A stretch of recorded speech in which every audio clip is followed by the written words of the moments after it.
नमस्कार दोस्तों, स्वागत है आप सबका हमारे इस चैनल पे। आज हम लोग बात करने वाले हैं संविधान के स्रोत, यानी कि संविधान का जो हमारा संविधान बनाया गया था तो कहाँ कहाँ कौन कौन से देश से कौन कौन से चीज़ें ली गई हैं। ये काफ़ी इंपॉर्टेंट क्वेश्चन होता है पॉलिटी का, जिसमें एक नंबर किसी न किसी हर पेपर में मान लो कि आप एक नंबर का क्वेश्चन आ ही जाता है। ठीक है, चलिए टाइम वेस्ट नहीं करेंगे, पहले क्वेश्चन की ओर देखते हैं अपन। ब्रिटेन देश से क्या क्या चीज़ें ली गई हैं, पहले ये चीज़ अपन कवर करेंगे। ठीक है, चलिए। तो ब्रिटेन से जो चीज़ मेन चीज़ ली गई है वो संसदीय व्यवस्था, यानी कि संसद जो है अपना, जैसे कि जो भारत का संसद है जहाँ पे बैठते हैं नरेंद्र मोदी जी या प्रधानमंत्री जो भी हैं, और जो संसद बैठते हैं वो संसद होगा। तो ये जो चीज़ें हैं कि संसद होगा या नहीं होगा, ये कहाँ से ली गई हैं? ब्रिटेन से। ध्यान रखिए। और कानून तथा विधि का शासन, यानी कि नियम कानून जो रहेगा, नियम कानून जो बनाया जाएगा उसी के हिसाब से पूरा देश चलेगा, लोग रहेंगे, और लोगों के संबंध में जो भी पॉलिटिकल लोग रहेंगे वो भी सब कानून के हिसाब से ही चलेंगे। तो ये चीज़ें जो है कहाँ से ली गई हैं? ये भी ब्रिटेन से ली गई हैं। इसको याद रखने का ट्रिक अगर देखें तो इसको इस तरह से याद रखते हैं कि जो संसदीय व्यवस्था है, पहले भी संसदीय व्यवस्था थी, ये ब्रिटेन में पहले से प्रचलित थी। तो जो भारत का जब संविधान बना तो वहाँ भी उन्होंने ये देखा कि ये अच्छी चीज़ें हैं, तो इसको अपने यहाँ कंसिडर कर लिया गया। ठीक ना? तो संसदीय व्यवस्था जो है ब्रिटेन के संविधान से ली गई। ज़्यादातर जो चीज़ें हैं अपने भारत के संविधान में ब्रिटेन से ही ली गई, क्योंकि जो अंग्रेज़ थे तो अंग्रेज़ों से बहुत सारी चीज़ें हमको सीखने को मिली है। तो उन सब चीज़ों को, जो अच्छी चीज़ें हैं उनसे हमने ले लिया है। ठीक ना? आपने कंसिडर कर लिया अपने देश के लिए। उसी प्रकार से विधि निर्माण की प्रक्रिया, यानी कि कानून बनाने की जो प्रक्रिया है कि कानून कैसे बनाया जाता है, क्योंकि वो लोग जब रहते थे तो जो वायसराय वगैरह भेजते थे उस तरह से कानून बना के उन लोगों को अलग अलग से नियम कानून के अनुसार निर्देश देते थे कि ये करना है आपको, ये नहीं करना है। इस तरह से जो कानून बनाने की प्रक्रिया है ये भी ब्रिटेन से लिया गया है। ठीक है। एकल नागरिकता, यानी सिंगल सिटीजनशिप। सिंगल सिटीजनशिप बोले तो कि मतलब अगर आप एक राज्य में, एक देश में रह रहे हो, जैसे आप भारत में रह रहे हो, तो किसी दूसरे देश का, जैसे आप भारत के नागरिक हैं, भारत में वोट डाल रहे हैं, तो ऐसा नहीं है कि आप अमेरिका में भी रहिए तो आप वहाँ पे भी जाके वोट डाल सकते हैं। सिर्फ जहाँ रहेंगे सिर्फ एक ही जगह का माना जाएगा। अगर आप अमेरिका की नागरिकता ले लेते हैं तो यहाँ की भारत की नागरिकता आपकी खत्म कर दी जाएगी, यानी कि आप सिर्फ एक ही जगह के नागरिक हो सकते हैं, दो जगह के नागरिक आप साथ में कंसिडर नहीं किया जाएगा। तो ये जो एकल नागरिकता का प्रावधान है ये ब्रिटेन से लिया गया है। ध्यान रखिए, ब्रिटेन से जो चीज़ें ली गई हैं उनमें से दो ही चीज़ें मेन इंपॉर्टेंट है, एक संसदीय व्यवस्था और एक एकल नागरिकता। ठीक है। और द्विसदनीय व्यवस्था, यानी कि जैसे कि अपने यहाँ होता है राज्यसभा और लोकसभा। लोकसभा में जो प्रधानमंत्री वगैरह बैठते हैं, मंत्रिमंडल जो रहता है, और राज्यसभा में जो उपराज्यपाल जहाँ बैठते हैं। तो ये जो दो सदनीय व्यवस्था है ये भी ब्रिटेन के ही संविधान से ली गई है। ठीक है, उम्मीद करता हूँ आपको समझ में आ रहा है। थोड़ा सा ध्यान से देखिए, हर चीज़ को समझने की कोशिश करिए। क्वेश्चन एक नंबर का इन्हीं में से आएगा, बार बार पूछा जा रहा है और बार बार ही पूछा जाता है, तो इसको थोड़ा सा ध्यान से कंसिडर करिए, समझिए। देखो, ब्रिटेन से जो लिया गया है संसदीय व्यवस्था, संसदीय व्यवस्था कहाँ से लिया गया? ब्रिटेन से। एकल नागरिकता का प्रावधान कहाँ से लिया गया है? ब्रिटेन से। द्विसदनीय व्यवस्था, यानी लोकसभा और राज्यसभा की व्यवस्था इस तरह से रहेगी, ये भी कहाँ से लिया गया? ब्रिटेन से लिया गया। ठीक है, चलिए नेक्स्ट क्वेश्चन की ओर अपन देखते हैं, नेक्स्ट स्लाइड से। अमेरिका, जो मेन चीज़ अगर मैं आपको बताऊं तो जहाँ से लिया गया है, कहाँ कहाँ से, कौन कौन से देशों, सभी देशों से जो लिया गया है, अलग अलग देशों से जो इंपॉर्टेंट थे उस समय पे, अच्छी अच्छी चीज़ें कंसिडर की गई हैं हमारे देश के संविधान में। तो जो मेन चीज़ें ली गई हैं वो ज़्यादातर जो प्रभाव देखने को अपने संविधान में मिलता है वो अमेरिका और ब्रिटेन का ही मिलता है। ठीक है ना? तो अमेरिका में जो अपनी प्रस्तावना है, जैसे हम भारत के लोग, जो अपने प्रस्तावना में लिखा गया है, तो जो प्रस्तावना होगी, ये प्रस्तावना हो रहेगी कि नहीं रहेगी, ये जो विचार है ये अमेरिका के देश से लिया गया है। ठीक है। न्यायपालिका की स्वतंत्रता, यानी कि हमारे यहाँ जो हमारे देश के अंतर्गत एक न्यायपालिका रहेगी और उसकी स्वतंत्रता रहेगी, यानी उस पर कोई अलग से पॉलिटिक्स या फिर संविधान मतलब जो भी है तो उसको अपन छेड़खानी नहीं कर सकते न्यायपालिका को। ये जो न्यायपालिका को स्वतंत्रता दी गई है ये अमेरिका के संविधान से ही ली गई है, क्योंकि वहाँ के संविधान में भी ये न्यायपालिका को स्वतंत्र अलग से रखा गया है। ठीक है। और मौलिक अधिकार, अमेरिका से क्या चीज़ हो गया? पहली चीज़ ध्यान रखिए, प्रस्तावना, न्यायपालिका की स्वतंत्रता, मौलिक अधिकार, यानी कि आपके पास क्या क्या अधिकार हैं, स्वतंत्रता का अधिकार, समानता का अधिकार, इस तरह के जो भी अधिकार हैं ये जो लिए गए हैं अमेरिका के देश से लिए गए हैं, क्योंकि वहाँ पे जो है ह्यूमन राइट्स का बहुत सारा मतलब वहाँ पे मानते हैं वो लोग। तो पहले वहाँ से बहुत पहले से ही अमेरिका में ये चीज़ें रखी जा रही थी। तो अमेरिका से हमने मौलिक अधिकार को लिया, अपने संविधान में जो प्रस्तावना है वो भी अमेरिका से लिया। और सर्वोच्च न्यायालय के न्यायाधीशों को पद से हटाने की प्रक्रिया, यानी जो सर्वोच्च न्यायालय में हमारे न्यायाधीश रहेंगे उनको पद से हटाने की जो प्रक्रिया है, यानी किस प्रकार से न्यायाधीश अगर कुछ गलत कर रहा है या नहीं कर रहे हैं तो उनको किस तरह से हटाया जा सकता है, ये चीज़ें भी अमेरिका के संविधान से ली गई हैं। ठीक है। राष्ट्रपति एक प्रमुख कार्यकारी अध्यक्ष होगा, ये चीज़ भी अमेरिका से ली गई। और राष्ट्रपति पर महाभियोग लगाने की प्रक्रिया एवं निर्वाचन की प्रक्रिया, ये दोनों चीज़ें अमेरिका से ली गई। ध्यान रखिए, इसको ध्यान रखने का तरीका क्या है, सिंपल सा है।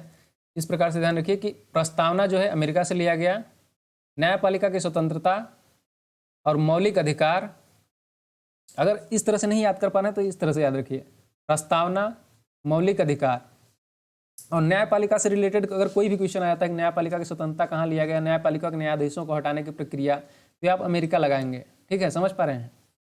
तो सर्वोच्च न्यायालय के न्यायाधीशों को पद से किस प्रकार से हटाया जाएगा, ये चीज़ें अमेरिका से ली गई। राष्ट्रपति पर महाभियोग लगाया जाएगा, यानी कि राष्ट्रपति को अगर चुन तो लिया गया है, लेकिन अगर राष्ट्रपति कुछ गलत कर रहा है, अगर उसमें आपको सब लोग संतुष्ट नहीं हैं, वहाँ के लोग, वहाँ के देश के लोग, तो भी उस पर महाभियोग लगा के उस पद से राष्ट्रपति को हटाया जा सकता है। ये जो आदर्श हैं, ये जो विचार हैं, ये सब अमेरिका के संविधान से लिया गया है। ठीक है। उसी प्रकार से उपराष्ट्रपति उच्च सदन का, मतलब उच्च सदन का पदेन सभापति होगा, ये जो विचार है ये भी अमेरिका के संविधान से लिया गया। मतलब क्या हुआ इसका कि जो उपराष्ट्रपति होगा वो बैठेंगे, कहाँ पे बैठेंगे, जो आपका राज्यसभा होगी, राज्यसभा में अध्यक्ष जो होंगे वो उपराष्ट्रपति ही होंगे। या आपने बहुत बार क्वेश्चन पढ़ा होगा कि मतलब क्या बोलते हैं, राज्यसभा के अध्यक्ष कौन होते हैं, तो उपराष्ट्रपति जो होते हैं वही राज्यसभा के अध्यक्ष होते हैं। ठीक है। नेक्स्ट क्वेश्चन अपन देखते हैं कि आयरलैंड के देश से क्या क्या चीज़ें ली गई हैं, हमारे देश के संविधान में क्या क्या अंगीकृत किया गया है। तो सबसे इंपॉर्टेंट और बहुत बार पूछा जाने वाला क्वेश्चन यही है, राज्य के नीति निर्देशक सिद्धांत। नीति निर्देशक जो सिद्धांत हैं आयरलैंड के संविधान से लिए गए हैं, ये हमारे संविधान के भाग 4 के अनुच्छेद 36 से लेकर 51 तक के अंतर्गत रखे गए हैं। ठीक है। उच्च सदन के सदस्यों को मनोनीत करने संबंधी प्रावधान, उच्च सदन बोले तो राज्यसभा, मतलब राज्यसभा के अंतर्गत जो हमारे राष्ट्रपति जी हैं वो मनोनीत करते हैं लोगों को, जो लोक कला साहित्य में स्पेशलिस्ट रहते हैं उन लोगों को जो मनोनीत करते हैं राज्यसभा में जिन सीटों पे, तो वो जो प्रावधान है वो आयरलैंड के संविधान से ही लिया गया है। ठीक है, समझ पा रहे हैं। देखिए, आयरलैंड से 2 चीज़ें ली गई मुख्य रूप से माना जाए तो, राज्य के नीति निर्देशक सिद्धांत। नीति निर्देशक सिद्धांत क्या है, मैं आपको ऑलरेडी मतलब प्रीवियस वीडियोज में बता चुका हूँ, नहीं तो नहीं बताया होगा तो मतलब अभी जो है समवर्ती सूची जब मैं आपको बताऊंगा तो उसमें कंफर्म कर दूंगा। पहले अभी करंट में आप सिर्फ इतना ध्यान रखिए, आयरलैंड जो है, आयरलैंड के संविधान से क्या लिया गया है, नीति निर्देशक सिद्धांत, जो कि भाग 4 में अनुच्छेद के भाग 4 जो है अपना संविधान का, उसमें अनुच्छेद 36 से 51 की तरह रखा गया है। ठीक है। और दूसरी चीज़, इंपॉर्टेंट चीज़ जो है, उच्च सदन के सदस्यों को, यानी राज्यसभा के सदस्यों जो मनोनीत किए जाएंगे राज्यसभा में, उनको जो मनोनीत करने का प्रावधान है ये भी आयरलैंड के संविधान से लिया गया है। ठीक है। नेक्स्ट क्वेश्चन के ऊपर देखते हैं, जर्मनी, यानी जर्मनी देश से क्या लिया गया अपने संविधान के अंतर्गत, तो इसका जो मुख्य है वो आपातकालीन प्रावधान। आपातकालीन प्रावधान क्या होता है, मतलब आपातकाल लगाया जाएगा देश में, कब कब लगाया जा सकता है, कब नहीं लगाया जा सकता है, ये जो विचार है ये जर्मनी से लिया गया है। इसको याद रखने का सिंपल सा ट्रिक है, आप जानते होंगे हिटलर काफ़ी फेमस इंसान था जो कि बहुत तानाशाह था, तो जो आपातकाल भी उसी तरह से संबंधित करता है, जैसे कि तानाशाही हो गया, गुंडागर्दी वाली बात हो गई, लगा देंगे, ये देश के आप लोग की मतलब जो भी मौलिक कर्तव्य, मौलिक अधिकार हैं उनका हनन होगा। तो ये जो आपातकाल को है इसी तरह से याद रखिए कि हिटलर जैसे, मतलब अपने हिसाब से काम करेगा। तो ये जो है जर्मनी की संविधान से लिया गया है आपातकालीन संबंधी प्रावधान। ये भी काफ़ी इंपॉर्टेंट क्वेश्चन है, ध्यान रखिए। कनाडा देश से क्या क्या लिया गया है, तो कनाडा देश से देखते हैं, एक सशक्त केंद्र वाली संघीय व्यवस्था, मतलब एक केंद्र में एक जो है आपकी सरकार रहेगी, और वो जैसे कि ये मान लो केंद्र हो गया, छोटे छोटे चीज़ें आपके राज्य हो गए छोटे छोटे, लेकिन यहाँ पे सेंटर में एक आपकी लोकसभा रहेगी, ये अलग अलग राज्यों को ये कंट्रोल करेगी। तो इस तरह से आप समझिए, तो ये जो विचार है ना ये लिया गया है आपके कनाडा से। अगर नहीं याद हो रहा है तो इसको इस तरह से याद रख सकते हैं कि कनाडा जो है वो टापुओं से बना हुआ है, बहुत सारे टापू हैं वहाँ पे। कनाडा में टापू है कि नहीं है, मैप देखे होंगे तो आपको पता होगा, टापू है, एक छोटा टापू यहाँ है, एक टापू यहाँ है, एक टापू यहाँ है। तो इसको पूरा को कंट्रोल कैसे करेगा कनाडा, तो इसको कंट्रोल करने के लिए कनाडा के संविधान में अपने इस तरह से विचार रखा था कि हम यहाँ रहेंगे लेकिन सबको हम कंट्रोल करेंगे। तो यहाँ पे भारत में भी सेम वही है, भारत राज्यों का संघ है, तो भारत में एक सरकार रहेगी जो कि मतलब एक प्रधानमंत्री रहेगा जो कि अलग अलग राज्यों को भी थोड़ा बहुत कंट्रोल करेगा। कुछ स्वतंत्रता दी गई है, कुछ शक्तियाँ राज्यसभा के पास हैं, मतलब कुछ शक्तियाँ जो है वो जो हैं स्टेट के पास रहेंगी, मतलब राज्य के पास भी रहेंगे। कुछ शक्तियाँ जो हैं केंद्र सरकार को भी दी गई हैं। तो इस तरह से कनाडा में ध्यान रखिए, एक सशक्त केंद्र वाली संघीय व्यवस्था जो है ये कनाडा के संविधान से ली गई है। ठीक है। शक्तियों का विभाजन तथा शेष शक्तियां केंद्र को सौंपना, मैंने अभी कुछ समय पहले ही बोला कि शक्तियों का विभाजन, जैसे कुछ शक्तियां केंद्र के पास रहेंगी और कुछ शक्तियां राज्य सरकार के पास रहेगी, ये जो विभाजन है ये भी कनाडा के संविधान से लिया गया है। और केंद्र द्वारा राज्यपाल की नियुक्ति, अब मैंने जैसा अभी कुछ समय पहले ही बताया कि मान लीजिए आप यहाँ पे केंद्र सरकार है यहाँ पे और ये अलग अलग स्टेट में अलग अलग स्टेट हैं, तो इन स्टेट को जो है कैसे कंट्रोल करेगा केंद्र, तो अलग अलग राज्य, अलग अलग जितने भी स्टेट हैं उनमें सब में राज्यपाल भेजेगा। जो सेंट्रल गवर्नमेंट है, केंद्र सरकार है, वो राज्यपाल भेजेगी अलग अलग राज्यों में और उसी के माध्यम से उन राज्यों को कंट्रोल करेगी कुछ हद तक। और कुछ शक्तियाँ जो हैं कुछ ही चीज़ों को कंट्रोल कर सकती है, क्योंकि वहाँ का भी मुख्यमंत्री है तो वो भी चीज़ों को भी देखेगा, लेकिन राज्यपाल के थ्रू उसमें आपकी जो क्या बोलते हैं अपन केंद्र सरकार है वो भी हस्तक्षेप करेगी। ये चीज़ें हैं। ये सब चीज़ों की व्यवस्था कहाँ से की गई है? कनाडा से लिया गया है, ध्यान रखिए। और सर्वोच्च न्यायालय के परामर्श संबंधी शक्तियाँ, यानी कि सर्वोच्च न्यायालय से जो है परामर्श लेना चाहते हैं कोई भी, लोकसभा की, राज्यसभा की, इस तरह से जो भी अपना क्या बोलते हैं उसको चीज़ें हैं, जैसे कि सर्वोच्च न्यायालय में अगर आप कुछ परामर्श भेजता है, राष्ट्रपति कुछ परामर्श लेना चाहता है या कोई भी परामर्श लेना चाहता है, तो वहाँ से विचार विमर्श किया जा सकता है। ये बोलना चाह रहा है। आप मेन चीज़ जो बोल रहा हूँ उनको ध्यान रखिए। जर्मनी से क्या लिया गया? आपातकालीन प्रावधान। कनाडा से क्या लिया गया? एक सशक्त केंद्र वाली संघीय व्यवस्था। ठीक है, चलिए नेक्स्ट क्वेश्चन की ओर बढ़ते हैं। ऑस्ट्रेलिया, सभी देशों से लिया जा रहा था, ऑस्ट्रेलिया से भी कुछ लिया गया है। ऑस्ट्रेलिया से देखते हैं क्या है। समवर्ती सूची, समवर्ती सूची की मैंने अलग से वीडियो बनाऊंगा, अभी कुछ समय पहले मैंने बताया आपको। समवर्ती सूची पहले 8 थी शुरू में जब संविधान को बनाया गया था, अभी करंट में 12 हैं। ठीक है, तो समवर्ती सूची का जो प्रावधान है ऑस्ट्रेलिया से ही लिया गया है, ध्यान रखिए। व्यापार तथा वाणिज्यिक क्षेत्र, मतलब वाणिज्य से संबंधित जो भी प्रावधान है, टैक्स वगैरह कितना लगाया जाएगा, किस चीज़ों पे लगाया जाएगा, किस चीज़ों पे नहीं लगाया जाएगा, ये भी ऑस्ट्रेलिया देश से लिया गया है। अच्छा, ठीक है, इसमें आपको याद रखने वाली जो चीज़ है, ऑस्ट्रेलिया से समवर्ती सूची का प्रावधान लिया गया है।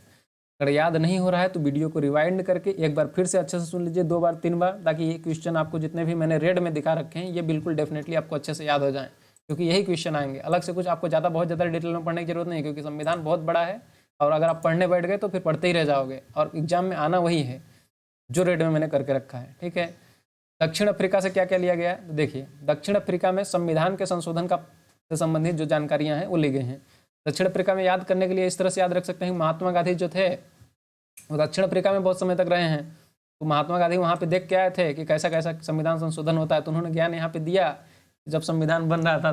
तो ये आप इस तरह से संविधान संशोधन करवाइए। तो इस तरह से ट्रिक के थ्रू भी आप याद रख सकते हैं कि महात्मा गांधी जी तो कहाँ से? दक्षिण अफ्रीका से। तो जो संविधान बन रहा था तो महात्मा गांधी ने बताया उनको कि संविधान, मान लीजिए कुछ गलती हो गया, भाई कोई भी चीज़ तो 100% परफेक्ट होती नहीं है, तो कुछ गलतियाँ तो संविधान में भी होंगी। तो अगर उनमें कुछ संशोधन करना चाहते हैं भविष्य में, तो जो संशोधन किया जा सके, ये जो विचार है ये आपके जो है दक्षिण अफ्रीका के संविधान से लिया गया है। ठीक है, चलिए नेक्स्ट क्वेश्चन की ओर अपन बढ़ेंगे। ये देखते हैं, राज्यसभा के सदस्यों का निर्वाचन, जो अपने राज्यसभा है, जो उच्च सदन है, राज्यसभा को ध्यान रखिए उच्च सदन बोलते हैं और निम्न सदन बोलते हैं लोकसभा को। राज्यसभा का जो पदेन सभापति होता है उपराष्ट्रपति, तो उनके जो यहाँ पे राज्यसभा में जो सदस्य रहेंगे उनका जो निर्वाचन किस प्रकार से किया जाएगा, ये भी दक्षिण अफ्रीका से लिया गया है। चलिए नेक्स्ट है अपना फ्रांस, यानी कि फ्रांस देश से क्या क्या चीज़ें ली गई हैं देखते हैं। गणराज्य व्यवस्था, यानी कि जो शक्तियाँ होंगी आपके गण मतलब क्या होता है? गण मतलब आप लोग, यानी कि जनता के द्वारा जो राज्य का व्यवस्था होगा। गणराज्य व्यवस्था मतलब आप लोग सब कुछ, हम लोग मिलके चुनेंगे, एक प्रतिनिधि बनाएंगे। तो ये जो व्यवस्था है, ये जो कानून है, नियम है, या जो भी आप समझना है इस तरह से समझ लीजिए। संविधान के अंतर्गत ये जो रखा गया है फ्रांस देश से लिया गया है। ठीक है, और मेन इंपॉर्टेंट चीज, संविधान में जो आपका ये जो भावना है, जैसे कि स्वतंत्रता, समानता एवं बंधुत्व संबंधी आदर्श, ये जो अच्छे विचार हैं, ये फ्रांस देश से ही लिए गए हैं।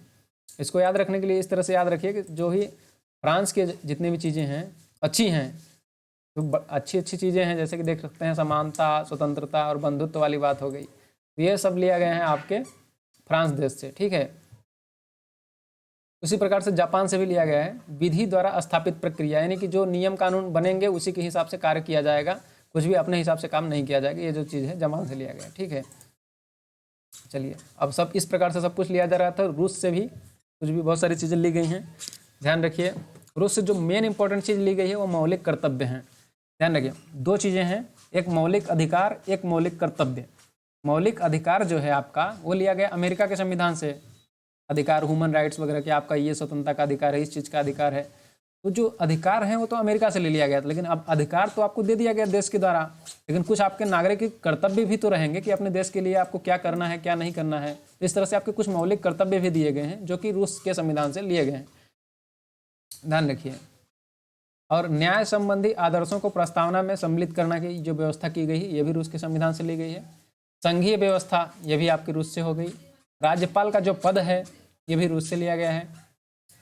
मेन चीज लास्ट वाली आप पॉइंट याद रखिए, लोकपाल, लोकपाल जो होते हैं हमारे, लोकपाल होगा कि नहीं होगा इसका जो विचार है ये स्कैंडिनेवियन देश के संविधान से लिया गया है। ये हाल ही फिलहाल में पूछा गया क्वेश्चन है, तो इसको आप ध्यान रखिए कि लोकपाल का जो विचार है स्कैंडिनेवियन देश के संविधान से लिया गया है। ठीक है, मैं बार बार बोल रहा हूँ, आप सोचेंगे कि एक बार पढ़ रहे हैं तो याद हो जाएगा, तो एक बार पढ़ने से याद नहीं होगा, ट्रिक वगैरह करेंगे तो भी भूल ही जाएगा। जो मैं ट्रिक आपको बता रहा हूँ बस उन छोटी ट्रिक को याद रखिए, बाकी आप इसको पढ़िए, एक बार पढ़िए, 2 बार वीडियो को देखिए और अपने उन फ्रेंड को भी भेजिए ताकि वो लोग भी अच्छे से देखें। मैं इस बार आपका टाइम वेस्ट नहीं करूँगा, अपन वीडियो को ख़त्म करते हैं यहाँ पे। ठीक है, मिलते हैं नेक्स्ट वीडियो में, तब तक के लिए take care, bye bye, good night, thank you for watching.